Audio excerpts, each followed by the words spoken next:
let's have a nice cup of TRE in the afternoon with Hannah Murray. Joining us on the line now is Lara Marlowe. She's a journalist and author of How Good It Is, I Have No Fear of Dying. It's an inspirational biography of Lieutenant Yulia Mykytenko, who is also joining us. The first time Lara interviewed Yulia in Ukraine in 2023, Lara realized that the 28-year-old female army officer was one of the most extraordinary people she had encountered in 42 years of journalism. Yulia was a commander of a 25-man drone attack and reconnaissance unit on the front line of the Russian-Ukrainian war. This book provides a gripping account of everyday life as a Ukrainian soldier. Welcome to the show, ladies. Thank you both for being with us. Thank you, Hannah. Thank you. So, Lara, let's start with you then. Tell us how you met Yulia and why she and her story made such an impression on you. I was in Ukraine for the Irish Times, and I was reporting a story about women in the Ukrainian military. There are actually 60,000 of them, of whom 10,000 in combat positions. So I approached Veteranka, which is a women's military association, veterans and active duty women soldiers. And I asked them to put me in touch with some women soldiers. And one of the women who I met, actually the only one who I didn't meet in person at the time, was Lieutenant Yulia Mykytenko. And we first met by Zoom in an interview. I was in a hotel room in Kyiv, and she was on the front line in Donbass. And I had rushed back to the hotel because I was doing an interview actually with a Russian opposition leader who's living in exile in Kyiv. And I turned on the computer and suddenly I saw this beautiful young woman who actually really looked very, very young. She looked like a teenager in a khaki T-shirt, smiling, very calm, sitting in front of a ruined building on the front line. And I hadn't done my homework. I said, "Oh, you're the lady drone operator." And she corrected me and she said, "I am the commander of a platoon of 25 drone pilots, a reconnaissance platoon." And then I started talking to her, and it turned out she had actually joined the army in 2016. So 6 years before the full-scale invasion, although the war was already on for 2 years. She joined the army to be with her husband, Ilya Serbin, and he was killed in a Russian bombardment in 2018. She also lost her father, who self-immolated on the Maidan in protest as what he saw as capitulation to Russia in 2020. So she had quite a tragic background even before the full-scale invasion. And she's been very brave, very determined, very resilient, and I was filled with admiration for her. And so I wrote the article. It was published in the Irish Times. And a few weeks later, I was back in Paris, and I thought I must write a book about Yulia. And she eventually agreed to do the book. She said because the main reason was because she felt that Russian propaganda was so powerful that Ukrainians must do what they can to counter Russian propaganda. Yeah, that makes a lot of sense. So, Yulia, if you can, just tell us about your involvement then within the war and why you wanted to become a soldier in the first place. First of my motivation is to protect my family and my country. Despite the fact that the war wasn't near Kyiv, where I am from, originally, but I clearly understood that Russia and Putin won't be satisfied with the only territory of Crimea and Donetsk and Luhansk region. So which is why I decided to join an army and also to maybe earn some skills. And as it turned out, it wasn't a bad decision because for now it was very useful for me to have such a previous experience to be a good commander now. Yeah. I think for people at home who haven't had that experience on the front line, it's very difficult to imagine what it must be like, you know, going out there and putting your life on the line on a regular basis. How do you explain that? What are you constantly living in fear, or are you, I don't know, how do you deal with that? Actually, my unit lives in abandoned houses. We have no electricity, no water pouring, and also no heating. So we spend quite much time to heat ourselves, and also to bring some water from wells. And also we are using generators to produce a power. And also they spend some time on the fields, on working on the battlefield, and then they returning to our houses, which are abandoned of citizens who left the front line, and this is how we live. And maybe the most irritating thing for me is to wash my hair, because I need to use a lot of water, which I am supposed to bring myself from a well, and the absence of a normal toilet. I mean, it's like a dig in a field. Oh, yeah.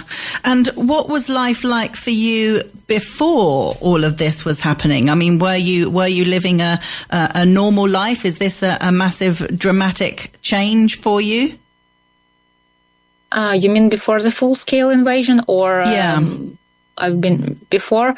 Yeah, actually, I left the army just half of the year before a full-scale invasion, and I was working as a project manager in a different programs on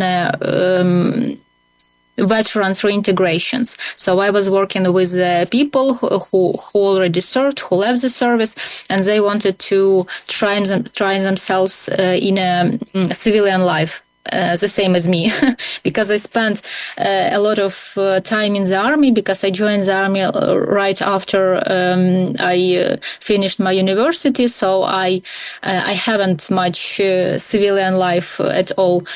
So yeah, I quit the army when my contract ended, and started to help people and help myself also. Yeah, of course. But living in a house without electricity and proper water, did you have that before? Yeah, sure. I've been in the combat unit from 2016 up to 2018. Yes, 18. So yeah, I've already spent 2 years in the combat unit in a field. So it wasn't very surprised for me to live without it. It's quite hard, but you can used to it actually. And has the situation, in your opinion and your experience being there, the situation with Russia and the war, has it got worse over the last few years, or do you see it getting better? Is there hope for you and your comrades? Actually, we always have a hope. We won't fight without hope. So I think I'm pretty sure that everything which is going on, it's going on with sort of justice. Here, when death is near you, you can feel this, I don't know how to express. Somebody will call it God, or some other strength or power. I don't know how to express it, but yeah. I think that you might understand that everything which is going on is with a feel of justice. And I think no matter what is going, which is going to be, I think this is the reason of our choice. And yeah. Yeah. And how do you deal with the loss? I mean, Lara mentioned losing your husband and your father, and obviously you will have lost friends as well. I mean, that's that's extremely difficult for anyone to cope with. But in your situation, when you have that, what you're exposed to, you know, that could happen any time, to losing more people, yourself and your colleagues included. How do you cope with that on a daily basis? When I lost my husband and my father, I visiting psychotherapists, of course. It was very hard way to cope with that loss. But I believe that I did that. And for now, it's quite hard to lose a lot of people all the time, and you don't know when it will happen again. And I would say that for now, I'm like, and a lot of combatants, they are using this trick. We are just put deep inside our feelings. I mean, I don't reflect on the deaths. I put a black hearts, like stickers of black hearts on my map, on my Google map, the places where my comrades are buried, and in the time of peace I will definitely visit them and will allow myself for an expressions and for emotions. But for now I don't have a right for that. Yeah. And what needs to happen for there to be peace? What are you hoping or waiting for there to be this big change? What needs to happen? I am very hope for a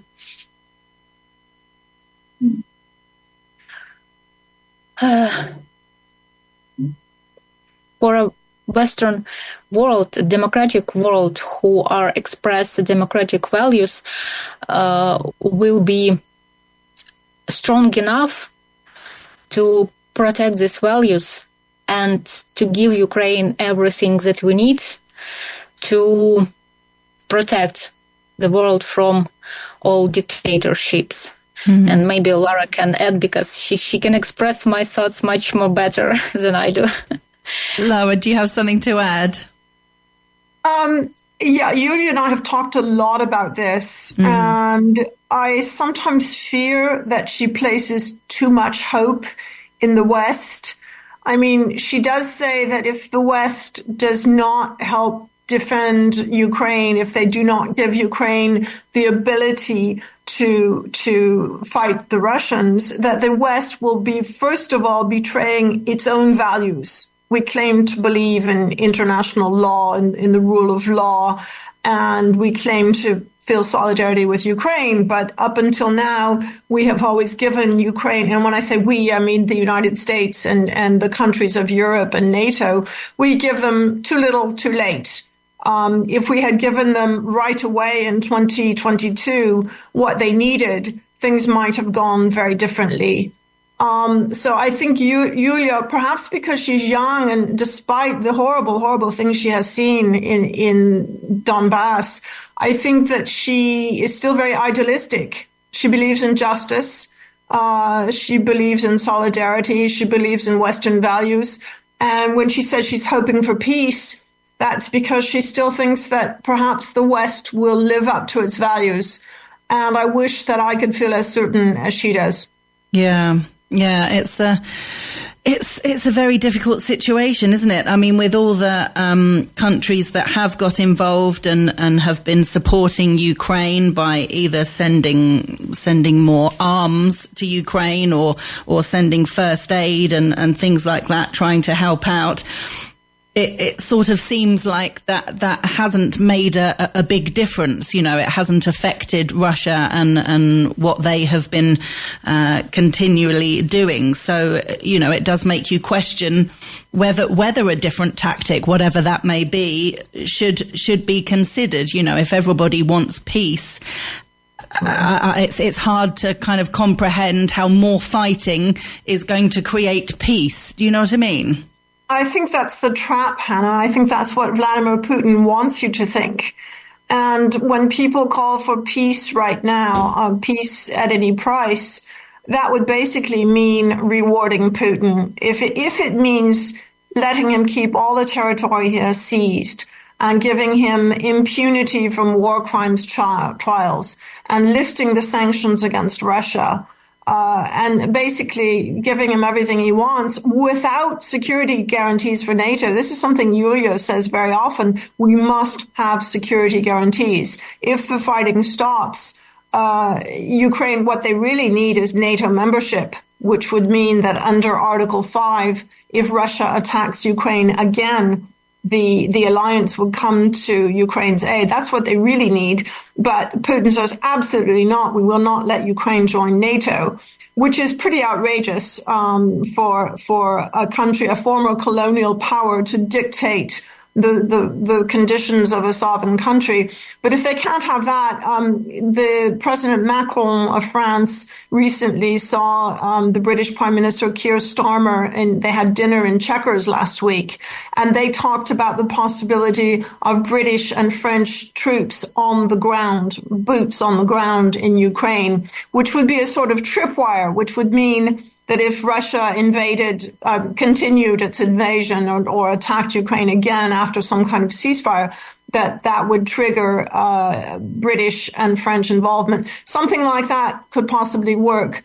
But there's so many conditions and so much that needs to be investigated. And I think Putin is trying to portray the Ukrainians as warmongers. He claims that NATO was going to attack Russia from Ukraine. It's just not true. And Ukraine cannot be held responsible for the continuation of the war. They're defending their lives, they're defending their territory, and it was Russia that started this war. It was Russia that invaded. Yeah. Yeah, I mean, in order for peace talks to happen, there needs to be some understanding, some compromise, and you'd hope and expect the people to be open to discussing these things. And if they're not, then it's just not a realistic thing to happen, is it?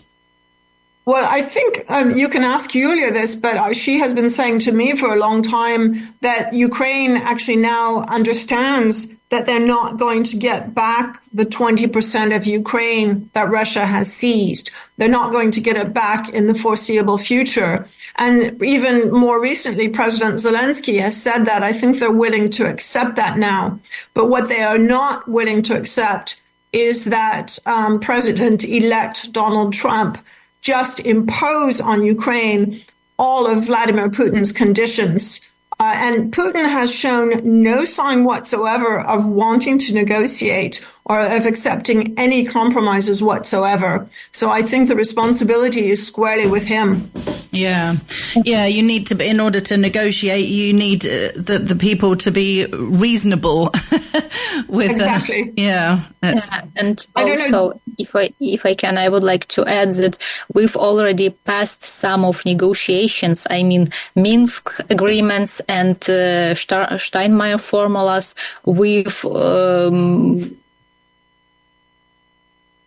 And the Budapest Memorandum, Yulia? Yes.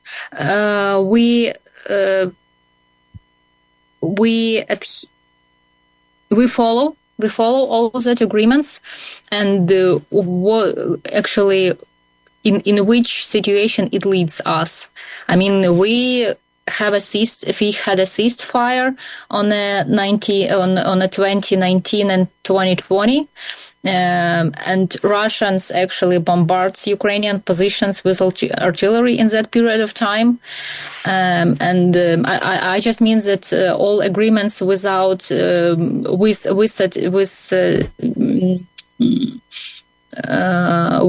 our willingness to satisfy Putin's demands, they won't lead us to the peace, unfortunately. It will lead us to another wave of escalation. Yeah. And unfortunately, on that way, Ukraine won't restore our abilities as we had in the beginning of the full-scale invasion. And I have no idea what it will lead in the end. And I think that Putin won't be satisfied only with Ukraine, actually. And Lara always mentions that. And actually, for now, everyone is talking about fairness of World War III. But actually, I think we are quite on on a period of this war. I mean, war might be not only with the bombardments and with shellings. War can be also hybrid. For example, all terroristic attacks that Russia are now doing. For example, previous example of cable between Finland and Lithuania, if I'm not mistaken. Yes. Internet connection between them, and also a lot of terroristic attacks among the world, which actually sponsored by Russia and Iran and North Korea. So I think the Western world will be more persuasive and persistent. Yeah, I mean, you mentioned World War III. Of course, that is a concern to people. And, if other countries were to get involved in a bigger way, supporting Ukraine and even fighting against Russia themselves, then obviously they're making themselves and their country a target for Russia, which obviously would stop people doing it. That's a real threat, isn't it? Well, they're already a target for Russia. Russia is meddling in elections just about everywhere. They meddled in the U.S. election in 2016. They meddled in the French election in 2017. Just in the last few months, they've meddled in elections in Romania, in Moldova, in Georgia, yes, Georgia too. So they are attacking Western countries, and if they're allowed to win in Ukraine, I think Poland or the Baltic states will be next. I very firmly believe this. There are many signs of it.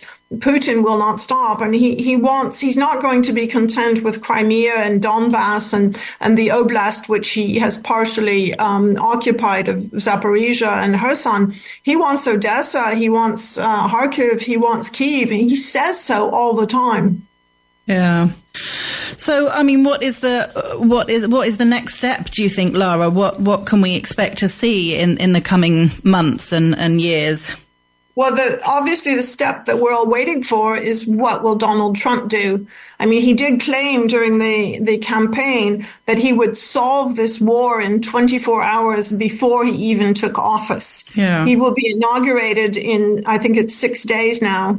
7 days from now, and he hasn't solved the war. He's putting out feelers. He has an envoy, Keith Kellogg, who's a retired army general, and he's exploring these things. Elon Musk, who's his sidekick, had put forward a so-called peace plan, which was basically a summary of Putin's demands. And as you know, Trump admires Vladimir Putin. He says he admires him. The real question is, can he be persuaded that it is not in his interest and not in America's interest to reward Vladimir Putin for unprovoked aggression? And Kellogg's peace plan actually is, as it is understood, is quite simple. It's, if Ukraine doesn't agree to Donald Trump's terms, Trump will stop all U.S. aid for Ukraine, which would make it impossible for them to continue the war. But on the other hand, if Ukraine accepts Trump's terms and Putin does not, the U.S. will give Ukraine everything it needs to kill Russians. So this is, it's kind of a very black and white, very, very Trump-like stark choice that is ahead. And I suppose the greatest hope for Ukraine, in a way, is that they will go along with Trump, but Putin will not, and that then Trump will reward them by giving them all the weapons they need and helping them to defeat Putin. But I think that's really a lot to hope for. I think it's a long stretch of the imagination. So what happens next? It's this flip a coin. Is Trump going to save Ukraine or abandon Ukraine?